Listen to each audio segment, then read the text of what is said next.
This is such an important episode because for those of us that are on renewal and are prioritizing evangelization, leading up teams, when we get this piece wrong, we start to slide and we don't even know what's happening to us.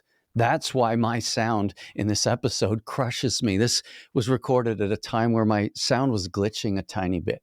And so I'm just telling you that so you're better to know, so that when it starts to drive you crazy, suffer through it, because this episode is going to be worth it.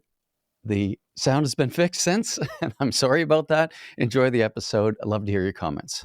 Today, we're going to be diving into a story that many leaders are going to be able to relate to, a story of momentum, drift, humility, and renewal.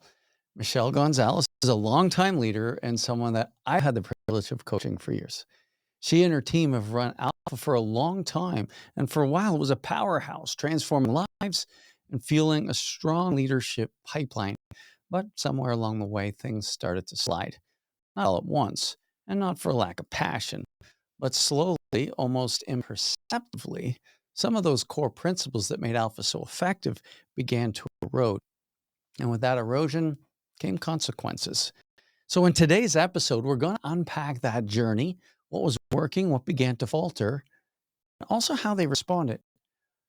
We're also going to dive into what others can learn from their experience. So whether you're leading Alpha, running a ministry, or serving a parish on a parish leadership team, this conversation is going to resonate with you. So let's jump in. Michele, welcome to the show. Thank you, Ron. Thanks for having me. You're welcome. It's a pleasure to do this together. We see each other on the different forms that we coach into and the leadership course for evangelization. So it's just really fun to dive into this. And thanks for being willing to have the conversation. I think it's such an important conversation because so many people find themselves in the exact same situation at one point or another. So maybe we can start from the beginning. When Alpha was thriving at your parish, what did it look like? Yeah, so when Alpha was thriving, we actually started off piloting our staff and our finance council and our pastoral council. And it was, everybody had very powerful experiences. And two of our longtime employees that had worked at St. Patrick for at least at that time, I want to say 15 plus years, Wow. they actually became Catholic just by attending the Alpha course. They were just really touched by the Holy Spirit, and it led to them coming into the church. Wow, that's exciting. Certainly one of the objections that some people have to wrestle with when they're trying to get Alpha up and running in their Catholic parish is it's not Catholic. And you're saying we had two people that had worked there for 15 years, took the course and became Catholic. It's like, oh, what do you have to say about that? That's amazing. Uh, Good on you. That's exciting. Um, what would you say were some of the core principles and practices that made Alpha successful in those earlier years as you moved beyond some of the staff? Some of the core principles were just sticking to the process, that you didn't pick and choose at the time. Like you didn't pick and choose who your great leaders were. Like you followed the process, and you allowed Alpha to unpack who was going to rise to the top to come back and serve on team. Also, we had good experiences with music. We also, had just a simple meal, where it brought people together. We didn't modify anything, especially the weekend away. And I think encouraging, empowering people to go out after Alpha, we did that really well. And we were able to keep that leadership pipeline going, so much so that it spilled into all of our ministries. Like, I think at some point in time, everybody that was serving in a ministry or belonged to a group or organization had already gone through Alpha. And so it really changed the culture at St. Patrick. That's exciting. So really, it's follow the recipe and Mhm. allow it the time needed to mature and have the impact that it's supposed to have. But trust the process. That's beautiful. When you talked about allowing leaders to rise or whatever through alpha, what did you mean by that? What I mean is that you're allowing them the time to process what they just experienced. They just went through this experience of alpha, encountering Christ, maybe for the first time. Others, it was just a renewal. Um, and inviting them back to team because they were just so excited about serving. And Right. then you get to observe them through process of, coming back and helping out on team. And then that's where, you're able to see, okay, you know what? They would be a great fit in this ministry or in this leadership role. And so it's just giving them the time to process everything that they've just experienced instead of just saying, oh, okay, you went through alpha. Now it's time for you to jump in Right. and, do this job or do that job. And that can create some red line or some burnout or just regression because they need that time to process. Hey, friends, a quick interruption with something time sensitive. If you're a parish evangelization leader feeling overwhelmed or unsure how to move your mission forward, we have something special just for you. Our parish evangelization course for leaders was designed to help evangelization leaders to lead with greater clarity and impact in their ministry. Part one of this course is called Visioning for Transformation, and it's 50% off right now. You're going to get 61 bite-sized video lessons, a super practical workbook, and a proven process to build vision, align with your pastor, and empower your team so that you're not doing it alone. So make sure you hurry, though. The sale ends tonight. Visit the link in the description to take advantage of this limited time price. Back to the episode. Yeah, that's a good point. So having patience as people are running the alpha, and also be discerning when people are ready to take on new and increased responsibilities. Certainly wise leadership. I love that. Can you walk us through, Michelle, the turning point when you first started noticing that things were starting to shift or slip? Yes. So we noticed that there was a turning point when we just kept noticing that the same people were coming to alpha, in passing. Okay, what's the number count? Oh, we're up to 30, here and there. We're up to 40. And those 30, 40 people, more than half of them were repeats of coming to alpha, and not just once, twice, three times, maybe even more than that. I And we guess, just Yes, yes, right? and yes, and we just kept seeing tables grow, and, we were like, "Okay, what's going on here?" And then we found out that the process changed where people were told, "Okay, you can come back to alpha if you bring another guest." And what was happening is that was just for a table. So let's just say there were already like 8 people sitting at a table and they were saying, okay, bring back one guest. Then you're adding, okay, you got 9 next time, instead of Right. 16.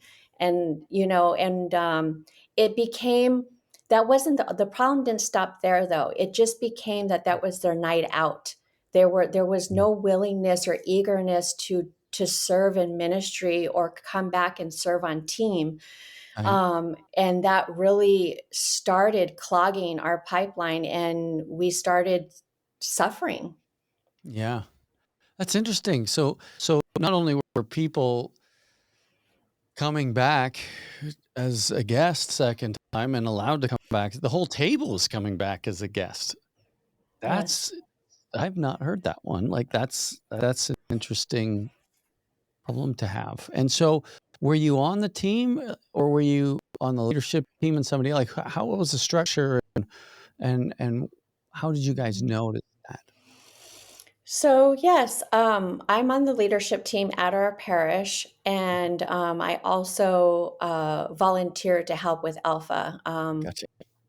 And my main role with Alpha was a greeter because I love to meet new people, You'd be great and at that. Thank you. And so I was able to see the people walking through the doors, Yeah. and before we knew it, like, we knew each other by first name basis after 3 or 4 times, and then it turned into like, how's your family? And it was just like, okay, you Yeah. really didn't see new people walking in, and if you did, it was rare. All right. And it just, at that point, you could just tell it started to get stale. Gotcha. And so you weren't necessarily a part of the team that was organizing it, running it in terms of the direction and the strategy. You were helping serve by being a greeter, which is, by the way, my favorite job as well. So Mm, I yeah. love that. It's always my favorite job. Okay, cool. All right. And so you just started seeing more and more of the same people over and over again. Were there any other um, hmm, implications to that, allowing guests to Yeah. come over and over again? Yeah. Um, what do you mean by implications? Like, just specific Consequences. to the guests or to the Well, to basic what principles? maybe some of the fruit that you were seeing early on in alpha, when you have guests continuing to come back over and over again, and there's less and less people that um, are new, and they're just repeat guests. What was the impact? What are the other impacts that had? I guess maybe is another way to say it. The other impacts is, I guess, when you see repeated guests, Mm. there's less of a welcoming for the new guests, because then the newer guests are seeing that the older guests, there's like some camaraderie, or there's Yes. silos already beginning, and that leads to, like, okay, alienation, and Yeah. conversations that were had maybe 2 or 3 years ago, and they don't feel like they belong there. Wow. That's a good I wouldn't have thought of that, but that's a really good point because those that table would have been really close, and coming into that would probably that'd be challenging. Um, Yeah. wow, were there any other signs that things were starting to drift? Yes, one of the if anybody's listened to your podcast on how to kill alpha, in 10 steps, one of the first ones that was mentioned was, don't if you don't have a full meal. Well, we always had a full meal, Mhm.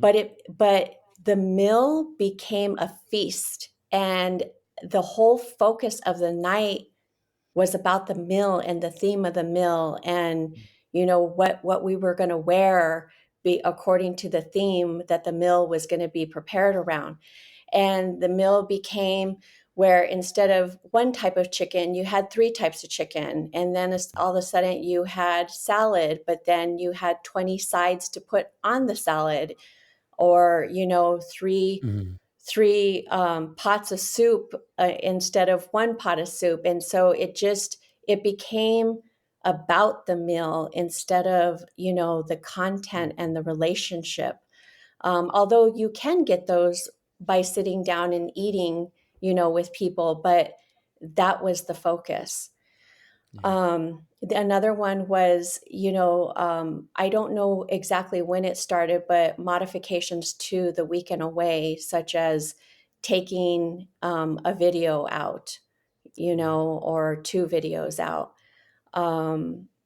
Sometimes, when I did lead a table, there would be Catholic talk at a table. Mhm. Um, Especially, and sometimes people are familiar with people, especially if there's parishioners that are attending Alpha. So Yeah. they feel comfortable, like, oh, let's talk Catholic. But I actually happened to experience where I was leading a table, and there were probably like about 4 or 5 new guest parishioners that were sitting at my table, but I also had a guest that was not Catholic.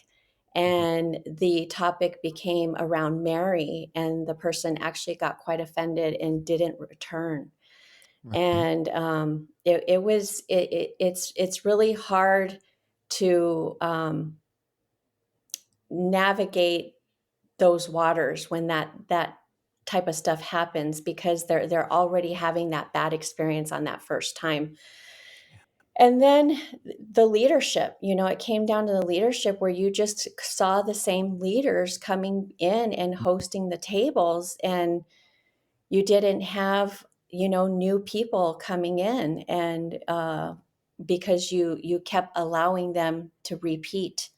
And um, just at one point in time, we start implementing praise and worship on, I think it's week 4, and then all of a sudden, we started having live music, and they brought in somebody that played the accordion, and it just really killed the feel. Like, again, it was like almost like the mill. The music became the focal Right. point. And so, and not having a plan past alpha, that I Mm. think that is like a big pitfall, to not have a plan after alpha. Mm. Boy, that really does cover a lot of the topics on how to kill alpha in 10 easy steps, doesn't it? And what I've Yeah. found about this conversation, uh, or I guess interesting, maybe is probably a more appropriate word, is that you experienced it when it was running really well and all the fruits of it and the impact that had on all your other ministries and your culture. And that is so cool. But you've been with the process long enough to have seen that, experienced that, and then painting the picture you're painting for us now is like, wow, okay, that's unfortunate. A lot of signs and symptoms there. And that's just it. My experience, whether it's Alpha or another course or just leadership in general, if you execute the principles well and you have people of capacity who are committed and bring a lot of energy, things work. But when you stop living those principles, things will slip no matter what it is. This is a great lesson for all of us, for sure. Um, so yeah, thanks for that. I'm wondering, the consequences in the parish were, um, yeah, let's talk about that a little bit more. So you get the same leaders coming back to Alpha all the time. Mhm. You got tables of people returning to Alpha and just bringing one guest.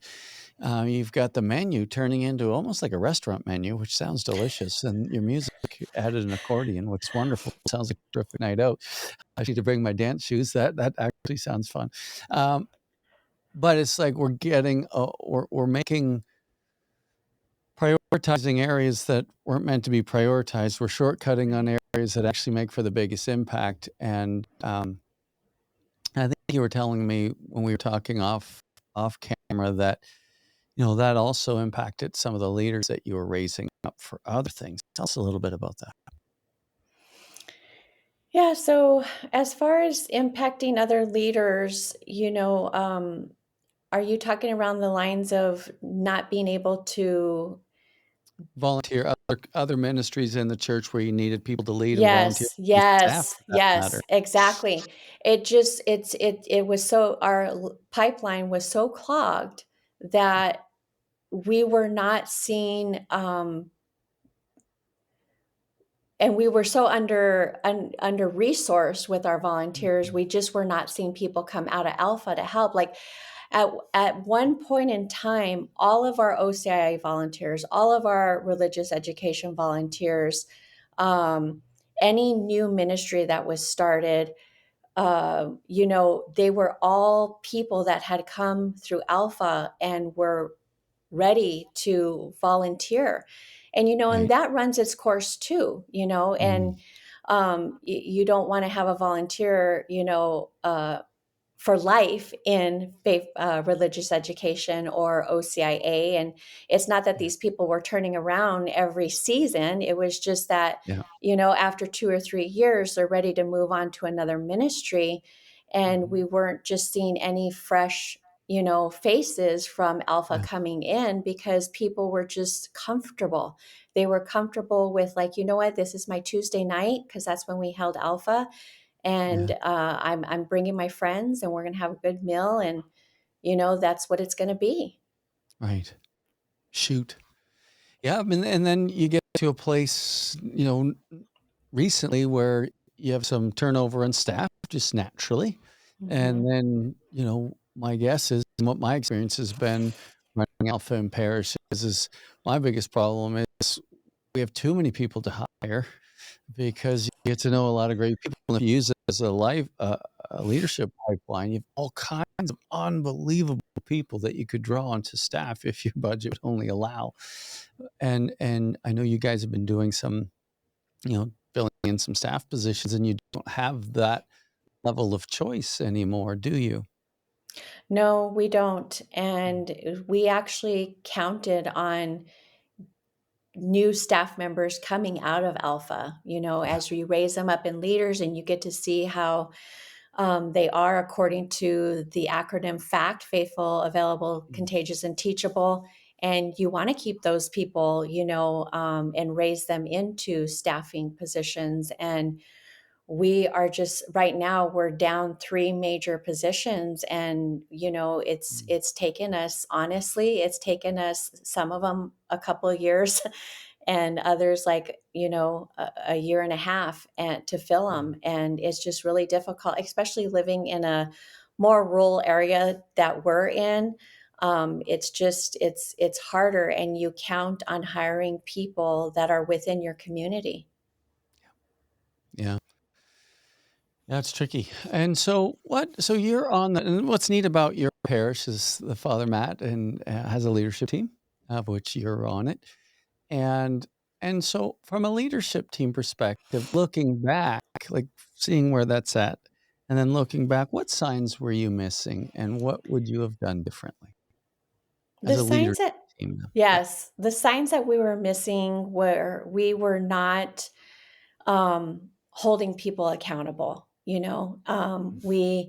weren't we didn't have any measurables in place. And I think one of the things that we had talked about previously Mhm. was that the person that was running our alpha course, he also was wearing many hats Right. at our parish, many, many hats, some that Mm. we weren't even aware of at times. And, you know, he, I he just was that genuine, unique guy Yeah. that really could do anything, and Mhm.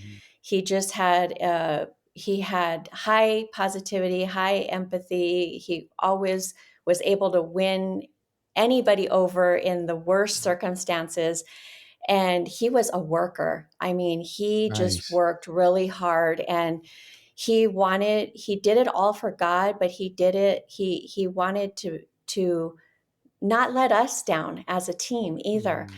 And I think that's the key, is like his energy level. He's running through the day doing this. Our alpha course runs at Yeah. night.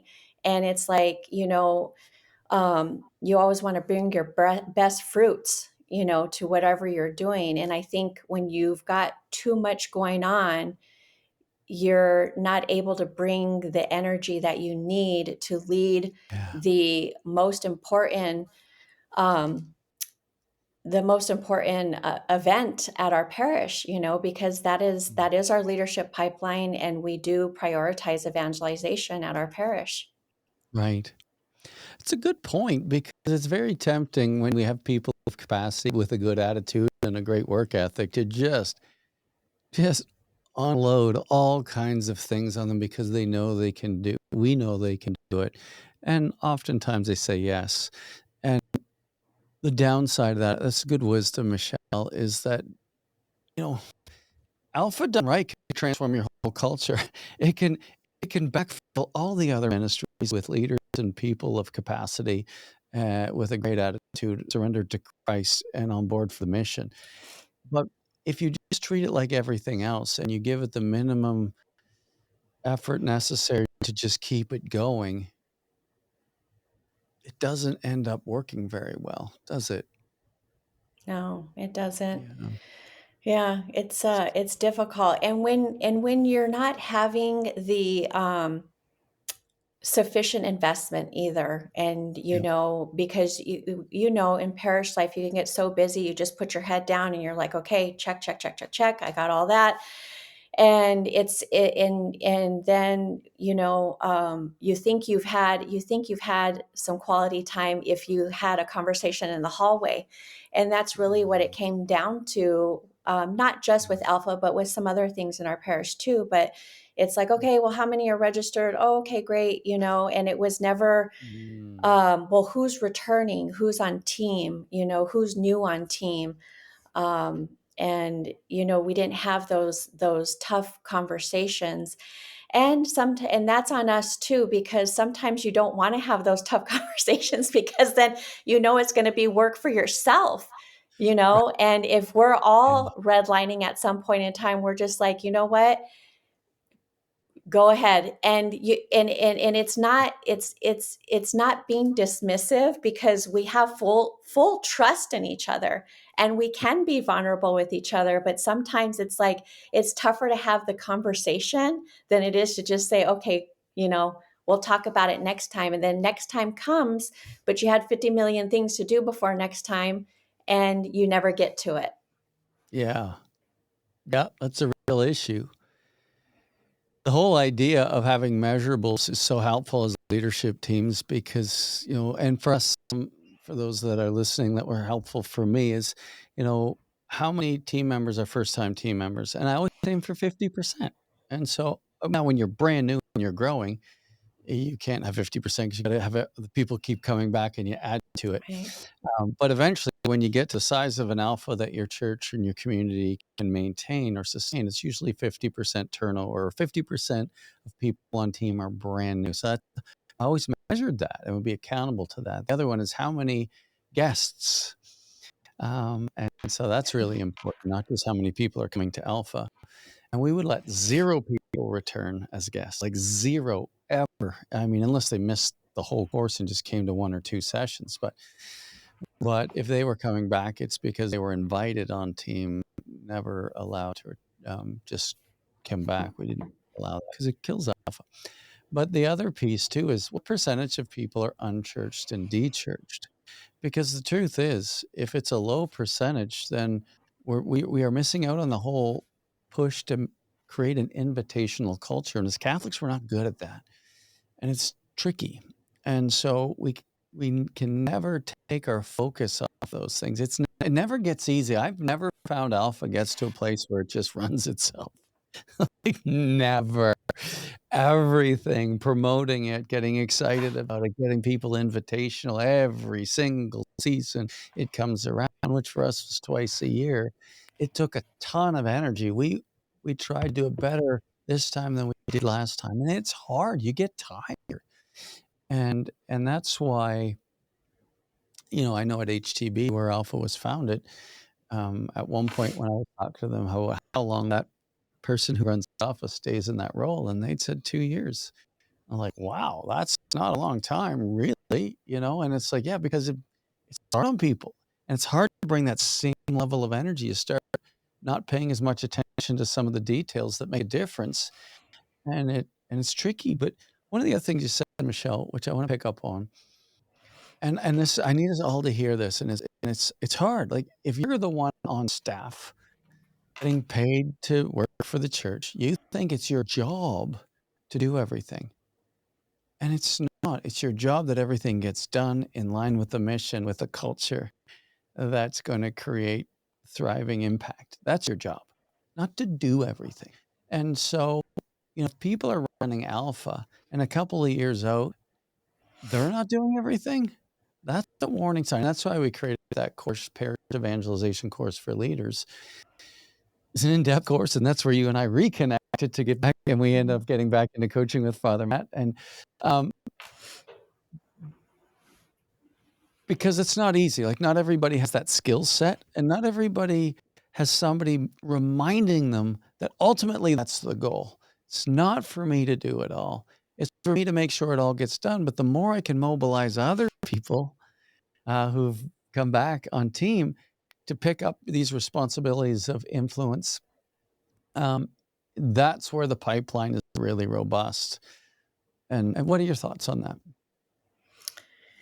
Yeah, just I'm thinking back right now, because hindsight, you see a lot of this. You see, you remember the conversations, you remember, why you didn't do A through Z. And I think, I think sometimes it's okay to tell somebody, you don't have to do everything. Um, but again, I'm just thinking right now because we've been in the mode of um, just busyness, just because we are understaffed, and I just think Right. where you don't, you want to play the avoiding game with everything. You don't want to face it, and sometimes you just got to clear the calendar and say, you know what, we got to look at this. And it may necessitate canceling a meeting that you thought was important, because this is extremely important.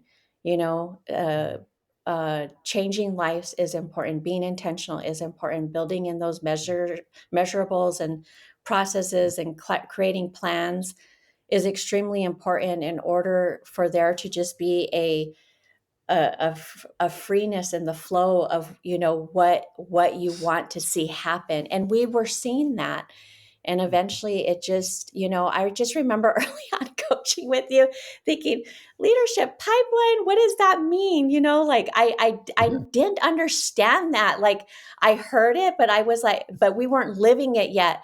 Well, Yeah. this is going to be your leadership pipeline, don't let it get clogged. And I'm like, clogged, like, how does that happen? And but I'm That's so telling you, when it happens, you know. take it from me. Learn the hard way. And it's honestly, it's something that you don't want to experience. But I will tell you, I think if you don't experience a little bit, then you don't have the reminder of checking yourself, because you Yeah. do need to check yourself, You and you need to remember everything's not going to be perfect. No, I've never felt that's a good point. I've never felt I've run the perfect elf. I've done some parts better than others each session, and then the thing that I did really well last time, I forgot, and then mess it up again the next time, and because there's a lot of moving parts to do it well, isn't there? In the Oh, church, if you yeah. be experts at it, you really become a student of the process and the culture and the principles, but when you do it, boy, I'll tell you, it really pays off, but it is tricky to get all those moving parts right. One of the things for us, Michelle, that, just confession time, running Alpha is I was supporting the person who was running Alpha, so recruited them to take my spot.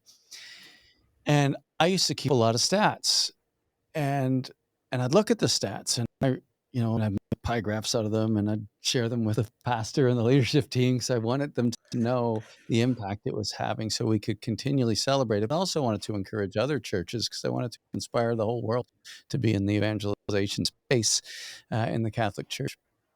So those are helpful for that. But when the other person took over, they continued to keep the stats too, but I didn't look at the stats anymore. And we're about a year and a Yeah. half into their term as leader. I said, "We should probably sit look at those stats. Can you pull up those stats?" They never looked at them. They're not stats people. And so we looked at the stats, and, Michelle, we were down 150 people in 1 year. I didn't even notice. That's a lot of people. I didn't Yeah. even notice, because it takes the same amount of energy to do alpha for 3 people as it does for 300 people. And so we were busy doing the stuff, but we'd lost sight of our numbers. And you think, well, the numbers are the numbers. No, 'cause I was so frustrated and upset and shocked and alarmed that we kinda just said, "What are we doing wrong? We have to turn this around." And it became a leadership issue, and we got back behind it again and brought those numbers even higher than they were before, and then kept them there. But if we didn't keep those statistics, we wouldn't have found it. But if we didn't look at the statistics we were keeping, which was what we fell into in terms of getting lazy and letting things slide, we were going down this way too. And so it happens. Yeah. So, okay, so things are sliding. You're like, oh my gosh, what's going on? What did you do? How are you responding to that reality as you guys are, looking at that? And, you don't have the same person leading that alpha anymore. Mhm. Unfortunately, in some ways, I know we're talking about how it slipped, but yeah, that was unfortunate. We love that. We love the previous person who was running the alpha dearly, um, but he's not there. And so, how are you responding to this? What are you going to do? What did you do? What are you going to do? Right. And going back to the numbers thing before we go there Sure. is that we yeah, we weren't looking at our stats either. And we also what I started noticing as well as others is that we were serving more of the team than we were guests at one point. And it was just like Right. it just was like, okay, there's just, we're doing something wrong here. But then going back into what you had said is what was the turning point is because we were noticing all of these things going on. And actually, instead of the lightness that you should be feeling running alpha, because I Mhm. mean, this is exciting. So Evangelization fun. is exciting. I mean, you get to see so much transformation, and it's an exciting time. And I understand why people want to keep coming back, because they want to see people go through that as well. But it became heavy, and it Mm. became, okay, you know another alpha. And we didn't want to feel that way.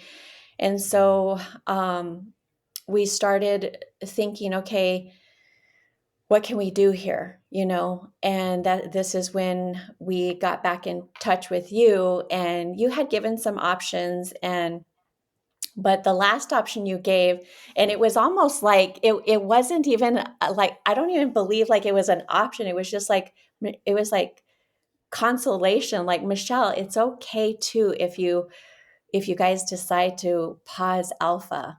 And just hearing those words, and I can say it over and over again in my head and tell this story over and over again, but hearing those words gave a lot of relief. And Right. what confirmed that relief is when I relayed the message to our pastor, Father Matt. You could just see, like, he was just relieved, probably even more so than I was, because he's the pastor, and this is something that, he holds dear to his heart, and he wants people's lives to be transformed. And it actually, on the flip side of that too, it actually gave hope. It gave hope to say, okay, we're just going to take a pause here, and then we're going to come back rejuvenated, and we're going to reboot this with the eyes of renewal and excitement, and we're going to live by those principles, as much as we can, and Yeah. set different processes in place to assure that we are being we adhere to them. That's exciting. Like, I'm really excited for you, and I can only imagine that sense of, oh, thank the burden being lifted off, right? Because it had become a Yeah. burden, and that's a symptom, eh? That's a warning sign. That's a flag if you're feeling that way, because oftentimes the energy that, teams feed off the energy of their leaders. And if we're absolutely flagged and there's no sign, like I know all kinds of priests, and I think it's very wise of the Catholic Church to give priests sabbaticals at different times, because it's exhausting to be a priest. And, it's exhausting to be a ministry leader. And it's important for us at times to recognize, like, do I just need a good shot in the arm and to be inspired again and go at it? And sometimes that's the case. I just need to take a vacation, come back and fire it up again. But also, there are times when it's like, I've tried that, it's not working. I don't have the same zeal and passion for this ministry as I used to have. Maybe I'm not the guy for the job. And that's okay. It's okay. So, in fact, I think that's one of the things as leaders, we have to have a gauge on that from our staff and our key volunteers, because if their energy begins to slip, they start cutting corners, and when they start cutting corners and bring low levels of energy to the vision that they have, everybody feels it. And it's Yeah. important not to just leave them in that space, but to notice, to talk to them about it, to strategize for it, and also to help invite them to step down and invite somebody else to take on different roles at times. What do you think of that? No, I do think that's smart. because I think we all need to understand what our strengths and our weaknesses are. And, when we recognize those weaknesses, and there is nobody else, for instance, to Yeah. have somebody lead this, then you start building your team around you who has those strengths to bring the energy that's needed in this situation to lead alpha. Because I know I find myself in situations where I'm in charge of something and I'm going, wow, like, yeah, I can't do that. And, for me, team building comes naturally. So I just know, Right. okay, I know my strengths and I know who I need around me. So I'm going to start huddling people Yeah. to Like lead that. this because I know this is important, but I know I'm not the one that has the strengths to be able to do the things that it needs to be successful. Right. It's a gift to know what you're good at and not good at, and then creating a team around you. That's that level of self-awareness versus this onerous sense of responsibility that you have to execute everything. If it's this self-awareness that, yeah, I'm responsible that it gets done, I'm not responsible for doing it. And then, like, to your point, we can raise up team members, and I can only imagine that you'd be great at that because you have a lot of positive energy and fun that you bring to things, and so I know I know you'd be really good at that. I wanna be on your team. Very true. Um, Well, we the have whole some positions to fill, so. I'll send you the link to the job opportunity. Yeah. That's awesome. Um, is there anything that as you and again, one of the things I think is really great because I had to do that myself when I was at St. Benedict, because we ran Alpha in the daytime and Alpha in the evening, and I wasn't as present to the one in the daytime because I was part-time, and so I'd work all day traveling in the world of pharmaceutical sales for Atlantic Canada, uh, and Alpha was on a Wednesday morning, and so I couldn't be there. The odd time I was in town, so I'd pop in, but, um and for the most part, it went really well, but one time we got a leader to take over, a great guy too, loved him to death, but he was really focused on efficiencies. Efficiency was one of his top priorities, so he found lots of ways to cut corners and make things easier and faster, and just suck the life out of the entire process. And as I became more and more aware of that, I realized we're in trouble. And it's too Mhm. far gone for me because now the team members had experienced this and this was their normal. And so Yeah. one year, as that season came to an end, I literally let the entire team go, all of them. Like I was taking zero team members into the next season because they were all conditioned to train to do things that were absolutely unhelpful to creating the impact that I needed it to have. And was it more efficient? Yeah, you wouldn't believe how efficient it was, but it got the efficiency right out of the relationships and the culture that we wanted to have. And so I've had to absolutely cancel stuff and Mhm. restart with those principles again too. And so I'm glad you're doing it.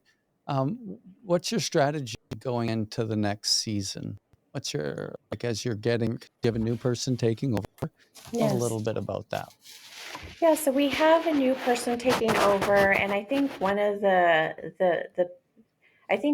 things that we are going to do for sure is just because I've had some experience going through the Huntley Leadership program, is I've noticed there's some things in there that I'm re-experiencing, some things in there that are new to me, and Mm, think just good foundational principles on how to lead as opposed to manage. And right, for sure, we're going to have this person go through the training, and then just instill those basic principles that we've learned through coaching as well. right, Learning about the belong, the believe, behave, the fact, faithful, available, contagious, teachable, the scalable, sustainable, transferable, all these different things. And then just stress who we are as a parish, based on our vision. and, being invitational, being intentional, setting measurables, the processes, the plans, just making sure all that's set in place. And that does take time. So we're going to make sure that we have a good team built around him, for to set him up for success. Beautiful. Some people may take that like, oh, are you going to micromanage? But I don't think when, leadership is so important that you want to walk alongside somebody, during that time. And I think, we can learn that from scripture, from Jesus, like, don't be two steps ahead or two steps behind, walk with, and Mm.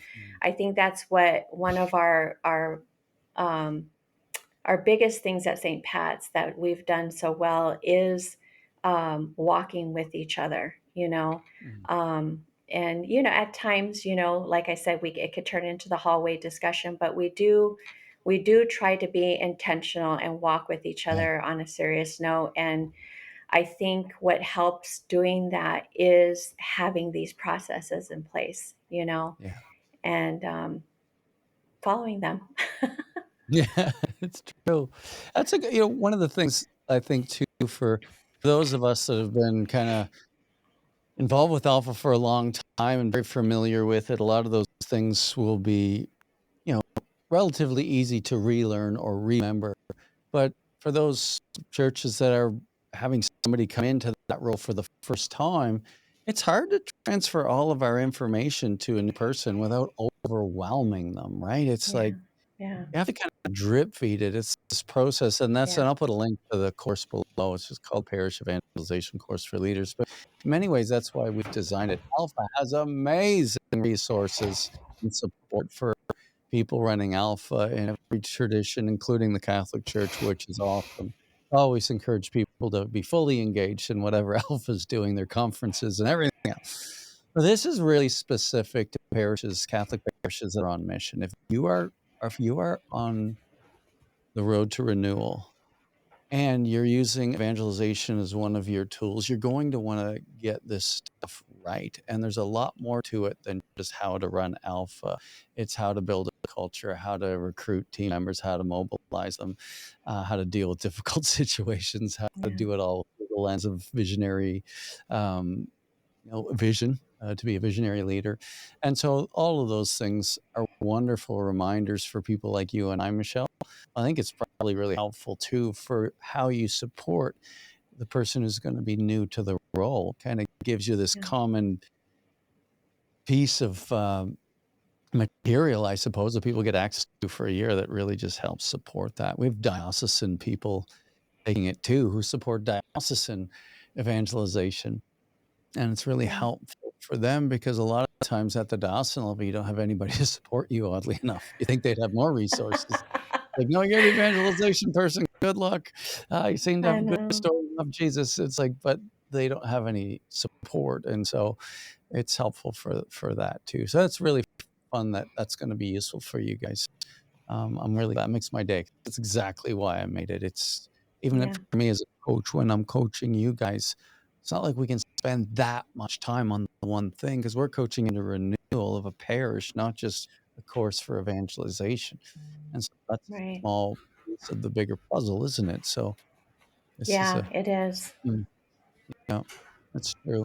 So for all the people that are listening and hearing this story that they might be thinking to themselves, "Darn it all, I think we might be drifting based on Michelle's story." It's like, "That's us. What do I do?" What would you say to them? I just like to tell them that don't give up. Mm, Don't feel the heaviness of it like how we did. Know that there's hope. And, Ron's words of wisdom is, you could take a pause, and mm, reset yourself and reboot. And I think we need to allow ourselves to be able to do that, because I think what happens is if we do something like that, we think that we failed. And I don't see it as a sign of failure. I see it as a sign of humility, yeah, where you're saying, hey, this isn't going this isn't going how it was going or how I expected. And I just need to take a step back and reevaluate and just have that support around you to do that as well, and go back to the basics of, the foundations of if it is alpha, you know, look at what the principles are of alpha and, affirm yourselves selves in those and move forward. But Mm. yeah, and set and have a plan and a process. We try to build 3-year plans around everything at St. Patrick. And I think it's a great idea because that's where you can start putting in measurables as well of what you want to see the outcome to be each year, or even if you're rebooting, I would even say like 369, 3 months, 6 months, 9 month markers to see how things are going along, especially when right now we're in the process of having somebody step in alpha. And, before we want to launch the new alpha, we've got 6 months. So we want to evaluate where we're at that time when we're ready to relaunch and say, okay, are we ready for this? Because if we're Mm. not, we want to be prepared to explain the why. Amen. So good. The thing is too, I've heard people say, when they get to that point of drift, when they get to that point of if it's so far gone that they can't turn it around while it's still going and they take a pause, I've heard people go, well, we've done alpha. It just no longer works here. And I've never seen a case where that's true. Normally what it is to your point, we've let go of some principles. So either we're not living the principles well anymore, and or the leader doesn't have the skills. And so there's this collective awareness of how we're running the program, but then there's also this self-awareness of, do we have the right people in the right seats on the bus? And that's really important, because if you don't get those two things right, whatever you do next will fail as well. And so I love that, just recommitting to the principles. And again, great to take that course, to hear them again from a different perspective and thoroughly, so that you can think it through, reflect, ponder, take ownership, and double down and come back better than ever before. And if you're doing a reset like that, start small again. Mhm. Because everything rises and falls on the quality of your leaders. And so if you only have 4 leaders, 4 team members in a small group, then start with 1 group. That's it. We're only gonna have 8 guests this year because we only have enough for 1 great team. Start with that 1 great team, and then maybe next season we'll have 2 great teams. But build it on quality, not quantity, and you will see a resurgence in what you're doing. Michelle, thanks for your honesty and your leadership. You're great. Yes, thank you. Thanks for having me. You're most welcome. What I love about stories, it's not just about alpha, it's about leadership. It's about catching when we're drifting. It's about that slow fade that can happen when we get too busy to revisit our foundations.